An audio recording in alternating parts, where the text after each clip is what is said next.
ایک گاؤں میں چھوٹی سی لڑکی رہتی تھی۔ اس لڑکی کا نام عائشہ تھا۔ عائشہ بہت پیاری لڑکی تھی۔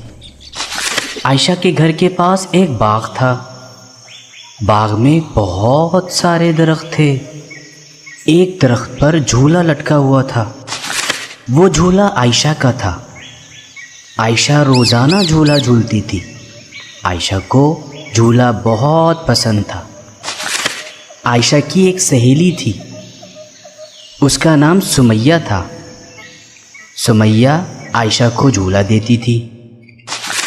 ایک دن سمیہ اپنے ماموں کے گھر چلی گئی۔ عائشہ جھولا جھولنے باغ میں آئی۔ عائشہ جھولے پہ بیٹھ گئی۔ عائشہ کو جھولے دینے کے لیے سمیہ وہاں موجود نہیں تھی۔ عائشہ جھولا نہ جھول سکی۔ عائشہ پریشان ہو گئی۔ عائشہ سوچنے لگی، اب مجھے جھولا کون دے گا؟ سمیہ تو اپنے ماموں کے گھر چلی گئی۔ عائشہ کے پاس ایک چڑیا آئی۔ چوں چوں چوں، پیاری عائشہ پریشان مت ہو۔ چوں چوں چوں، میں تمہیں جھولا دوں گی۔ چوں چوں چوں، تم اچھی بچی ہو، تم سچ بولتی ہو۔ اچھے بچے ہمیشہ سچ بولتے ہیں۔ چڑیا عائشہ کے جھولے کو ہلانے لگی۔ عائشہ بہت خوش ہوئی۔ چڑیا کی عائشہ سے دوستی ہو گئی۔ دوسرے دن سمیہ بھی آ گئی۔